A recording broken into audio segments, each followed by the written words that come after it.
हे बघा, आज मी कुठे गेली होती.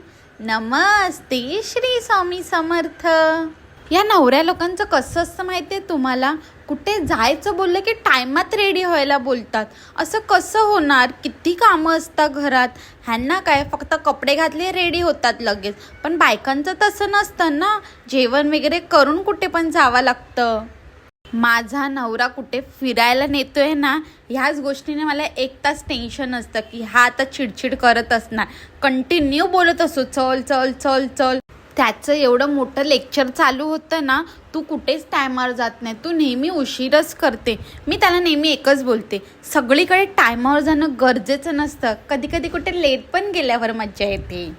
मला वाटायचं ना, या पोरा लोकांना फक्त फायटिंगचेच पिक्चर आवडतात.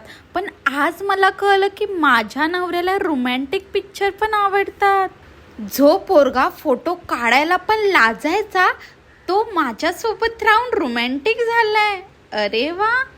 आम्ही आता फायनली थिएटरमध्ये पोचलेलो आणि गणू इथे तिकीट बघत होता की कुठली सीट आहे आपली. नंतर इकडे राष्ट्रगीत पण चालू झालेलं आणि आम्हाला आमची सीट पण भेटलेली. पण आम्ही आमच्या सीटवरच बसलो नव्हतो, कारण तिकडे लाईनीत पोरं बसलेली. गणू बोलला आपण दुसरीकडे बसूया. मग काय, आम्ही प्रीमियम सीटवरून नॉर्मल सीटवर बसायला आलो. आम्ही ना घराकडूनच जेवून आलेलो, पण मला माहिती आहे माझ्या गणूला मध्ये मध्ये छोटी छोटी भूक लागते. मग काय, मी त्याच्यासाठी डाळिंब घेऊन आलेली. थिएटरमध्ये ना असं काढणं अलाउड नसतं, पण मी बॅगेतून लपून घेऊन आलेली. आणि माझ्याकडे ओरिओ बिस्किटचा एक पुडा पण होता, पण तो आम्ही खाल्लाच नाही.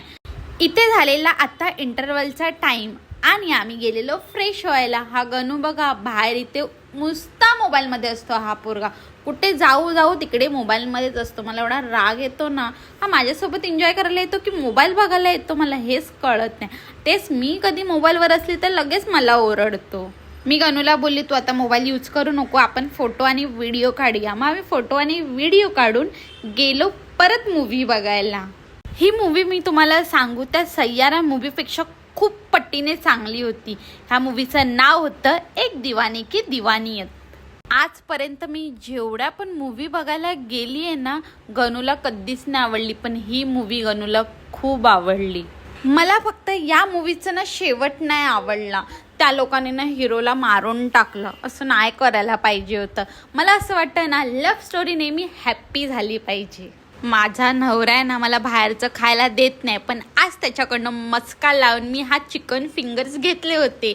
चला भेटूया नेक्स्ट ब्लॉगमध्ये. तोपर्यंत बाय.